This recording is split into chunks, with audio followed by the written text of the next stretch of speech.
नमस्कार. कल्पनाच किचनमध्ये तुमचं सर्वांचं स्वागत. आता आपल्याकडे होळीची तयारी करायला पाहिजे. त्यासाठी जिलेबी आणि फाफडा ह्याचे मी रेसिपीज तुमच्याबरोबर शेअर करते. खूप सोपे आहे ते रेसिपीज आणि तुम्हाला मजा येईल करताना. तर पहिलं आपण वळूया जिलेबीकडे. जिलेबी खूपच सोपी आहे. इथे मी मैदा घेतले आहे, कॉर्नफ्लॉर घेतले आहे, दही घेतले आहे, त्याच्यामध्ये पिवळा रंग, आणखीन गरम तेल घेणार मी. आता पहिलं आपण दही आहे ना ते चांगलं फेसाळून घेऊया. हां, आणि पाणी कोमट पाहिजे हां त्यासाठी. तर दही आपण चांगलं फेसाळून घेऊया. आता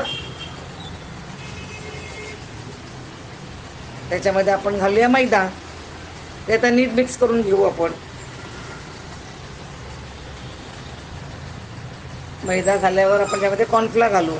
कॉर्नफ्लॉरने काय होते, त्याने तुमची जिलेबी आहे ना ती अशी क्रिस्प होते. आवडते ना तुम्हाला कडक जिलेबी, अशी छान क्रिस्प खुसखुशीत. तर आता मी गरम पाण्याने चांगलं ते बीट करून ठेवले आहे. आणि आता ते मी रंग आहे ना तो खायचा रंग आहे, तो पिवळा रंग, आणि गरम तेल घेतले आहे 1 टेबलस्पून. आता हे मी परत नीट असं मिक्स करते. तो रंग आणखीन, कारण जिलेबी करणार ना आपण, तर जिलेबी सफेद काय मजा नाही येणार ना खायला, चांगला रंग दिसला पाहिजे त्याला. तर आता हे रंग आता मी मिक्स करते चांगले. आणि हे मी ना रात्री फॉर्मेंट करत ठेवणार. उद्या होळी आहे ना, तर आज रात्री मी हे फॉर्मेंट करून ठेवते मी आदल्या दिवशी.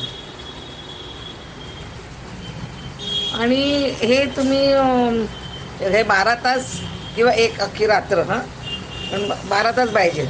आता इकडे मी कसं ते 1 दिवसानंतर मी ते फेटते मी ह्याचं हाताने मिक्स करते.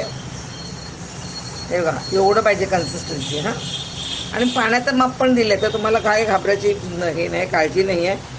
म्हणजे तुमचं पण असंच मिळेल तुम्हाला. मी सगळं रेसिपीज दिल्यात. आता इकडे ना फक्त मला जिलेबीची बाटली बाहेर दुकानामध्ये मिळते सहज, किंवा तुमच्या घरी पण असेल काहीतरी स्पीझी वगैरे, तर त्या बाटलीमध्ये मी ते आता भरून घेते. हे बघा.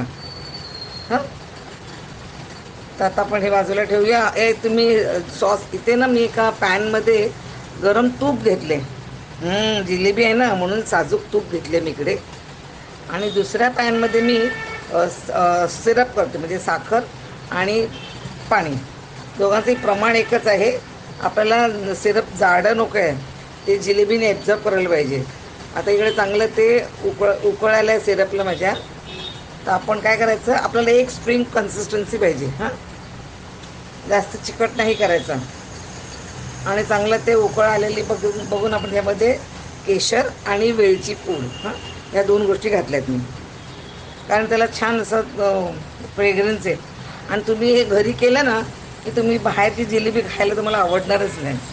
तर तुम्हाला करायलाच पाहिजे. थोडी करा म्हणजे मी एका कपाचंच माप दिलं तुम्हाला. आता इकडे मी सिरप ते बंद करते गॅस, आणि ते जरा थंड होऊन देते. इकडे तुपामध्ये मी जिलेबी करायला घेतले. आता मी इकडे माझ्या नीट नाही झालेल्या जिलेबी त्या पण दाखवते, म्हणजे तुम्हाला कळलं पाहिजे काय परफेक्ट नाही आहेत आपण. हां, चालते एकदम गोल गरगरीत नाही आलं बघा. माझ्या पहिल्याच्या जिलेब्या कशा दिसतात बघा, मग काही हरकत नाही. नंतर मी हे बघा, वाव आहे ना, इथे कशा छान आल्यात, एकदम प्रोफेशनलसारख्या आल्यात त्या जिलेब्या. आणि ह्या आपण मंद आचेवर छान त्या तळून घ्यायच्या. आणि इकडे रंग दिसो का तुम्हाला जिलेबीचा, असा छान केशरी आणि मस्त रंग आला पाहिजे पिवळा असा. तो चांगला फ्राईड आहे छान असं, असं छान तळलेल्या पाहिजेत खरपूस. तर चला आपण हे नेहमी तळतो तसं आपल्या ह्या जिलेबी आपण तळून घेऊया तुपामध्ये, तेलामध्ये नाही. आणि मी सगळ्यांचं तुम्हाला तर रेसिपीमध्ये देऊनच ठेवलेले आहे डिटेल्स.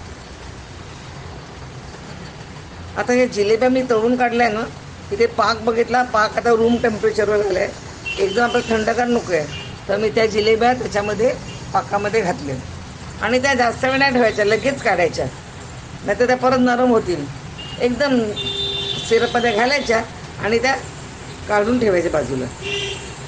यम्मी लागतात माहिती आहे का, वाव. हे बघा किती सुंदर दिसतं जिलेबी. आता आपण फाफड्या करायला जाऊया. आता फाफडा आहे ना, हा पण एकदम मस्त बेसनाचंच केलेलं आहे. 1 कप मी बेसन घेतलं आहे आणि पापड खार घेतलं आहे मी.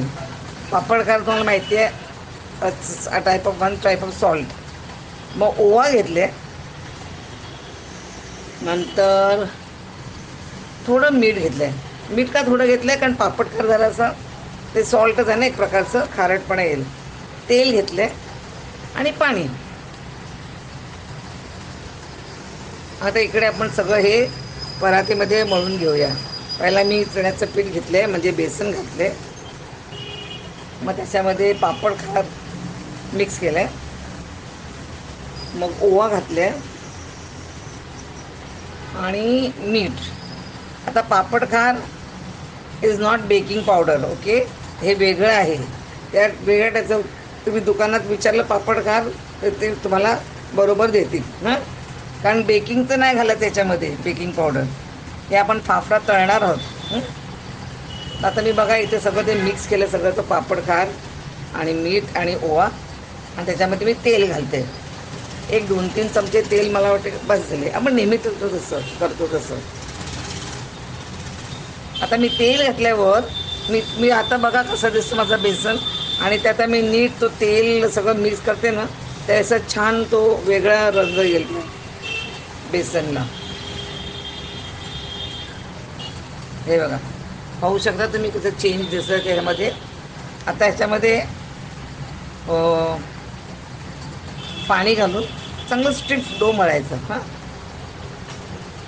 स्टिफ डो का, कारण आपण ते तळणार आहोत. हां, नाहीतर ना ते सगळं तेल सोचून घेईल. म्हणजे जर नरम ठेवला ना तर ते फाफडा पण नाही चांगला होणार, आणि ते सगळं तेल ओढून घेईल ते.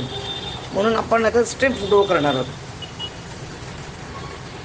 तर पाणी एकदम जपून वापरा, थोडं थोडं घ्या. आणि बघा हे आता मी थोडंच घेतलं पाणी, आणि त्याच्यामध्येच मी मळायचा प्रयत्न करते. झालं माझं पीठ मळून. मी तर काय 1 कपाचंच घेतलं, म्हणून काय ना कंटाळा पण नाही येत आपलं करायला. आणखी एवढं आवडते ना सगळ्यांना घरगुती फाफडा आणि जिलेबी. आता हे ना मी पीठ मळलं ना, एक 10-15 मिनटं मी ते बाजूला रेस्ट करत ठेवते. हां, एक मसलन क्लॉथ किंवा वाटीच्या खाली काही असं तुम्ही ठेवू शकतात. हे बघा चांगलं स्टिफ झालं ना. हा,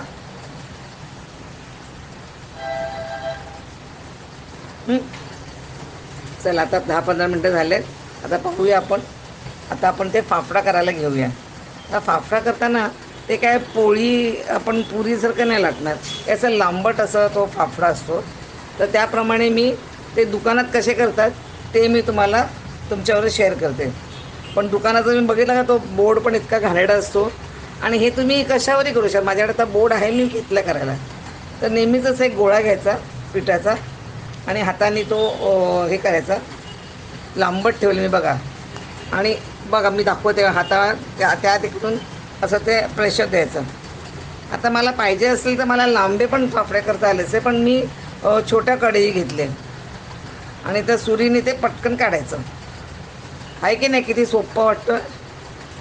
अजून मी तुम्हाला 2-3 वेळा दाखवते कसं करतात ते.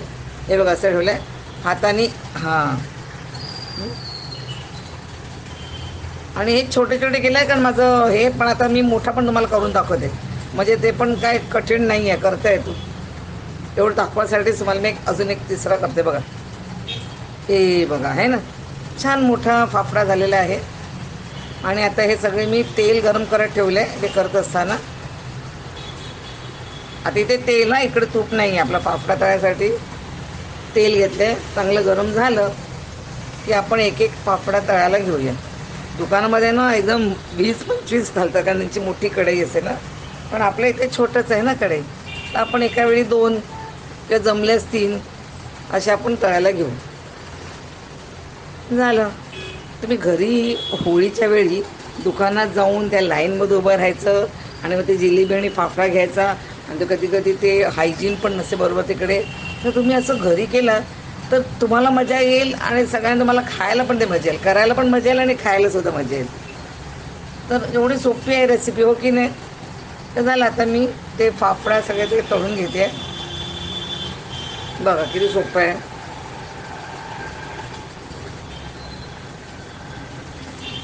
वाव, आता नुसता फाफडा खायचा नो, त्याबरोबर आता जिलेबी तर आहेच गोड, मग काहीतरी तिखट पाहिजे ना. म्हणून मी आता ह्याच्यानंतर मी हिरव्या मिरच्या घेते. हिरवी मिरची ना अशी मी उभी आतून चिरून घेतलेली आहे, कापली नाही बघा, चिरून घेतली आणि साधे त्या गरम तेलामध्ये घालणार आणि त्यात मिरच्या तळून घेणार. काय यम्मी लागते माहिती आहे का, तिखट मिरची आणखीन फाफडा आणि गोड जिलेबी, यम्मी. हे बघा मिरच्या तळून घेतले. ह्याचं काय करायचं आहे, ह्याच्यात नुसतं थोडंसं मीठ आपल्याला घातलं ना. मी तर गॅस बंदच केला आहे, मी तुमच्या दाखवायसाठी 4च मिरच्या तळून घेतल्या आणि आपलं बारीक मीठ असते ना ते घातलं, झालं आपलं फाफडा आणि जिलेबी तयार. आणि इथे मी खाते बघा, हा हा हा, यम्मी. हा हा हा, नक्की करून बघा. Happy Holy, safe Holy. आणि माझा व्हिडिओ आजचा आवडला असेल तर लाईक, शेअर आणि सबस्क्राईबचं बटन प्रेस करायला विसरू नका. व्हिडिओ पाहिल्याबद्दल धन्यवाद. Bye, take care.